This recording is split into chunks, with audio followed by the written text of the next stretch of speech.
চিন্তাভাবনাটা অনেক দিন আগেই ছিল। রোনাল্ডো বা মেসি বা নেইমার এইগুলো দিয়ে সবাইকে দিয়েই বেশ করতাম, কিন্তু ওয়েদার সাথ দিচ্ছে না আমাদের। এই কারণে যা ওয়েদার জলীয় বাষ্প বেশি আছে।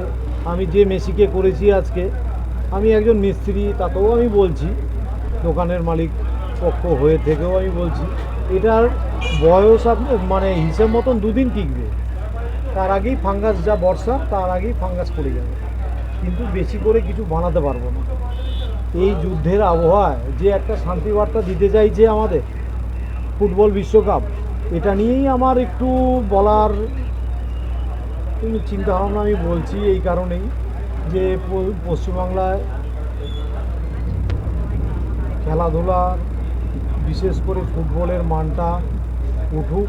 ফুটবলের মানটা একদমই পড়ে গেছে। আমি নিজেও ফুটবল এমএমসির হয়ে খেলেছি, আমি কোম্পানির হয়ে খেলেছি। এমএমসি ক্রিকেট বলুন, ফুটবল বলুন, হ্যাঁ, তখন যে তৈরি করেছে এটা খোয়া আছে, হোয়াইট চকলেট আছে, আর ডার্ক চকলেট আছে, তাছাড়া একটু ফুড কালার আছে। নিয়েছিলাম 1.5 কেজির মতন খোয়া, তো অল্প একটু বেঁচেছে। পার্টিকুলারলি ওয়েটটা বলতে পারবো না। হ্যাঁ, ও তার সাথে একটা বল করেছি, ওই নিয়ে মোটামুটি হয়তো 1.5 কেজি আশপাশেই হবে হয়তো। কত গ্রাম হবে? ওই 1.5 কেজির মতন হবে হয়তো। কি নাম আপনার? আমার নাম দেবাশিস ঘোষ। বার্তা এইটাই দিতে চাই যে আমাদের ছোট ছোট বাচ্চা ছেলেপেলেগুলো যেরকম মোবাইলটা, ধরুন সকালবেলা হলেই, স্কুল না থাকলে, টিউশনি না থাকলে পরেই মোবাইল, এই মোবাইলটা যেন দূর হয়। এই যে এমএমসি মাঠ, এত বড় মাঠ, এত দিনেরকার আমাদের, হ্যাঁ, এই মাঠটা যেন প্রশিক্ষণ ভালো ট্রেনার আসে।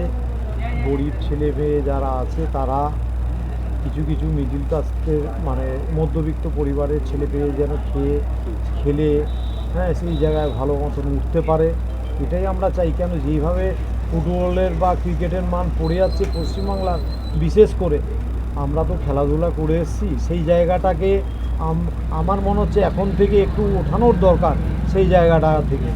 হ্যাঁ, এটাই। আর আমাদের পশ্চিমবাংলার সরকার, যে নতুন সরকার এসছে এখন, তাদেরকেও একটু এই জিনিসগুলো দেখবার জন্য বলবো, যে যেই সব ছোটো ছেলেমেয়েগুলো এখন মোবাইলের উপরে ঝোঁক পড়েছে, সেটা একটু কনভার্ট করে যেন খেলাধুলার উপরে দেওয়া হয়।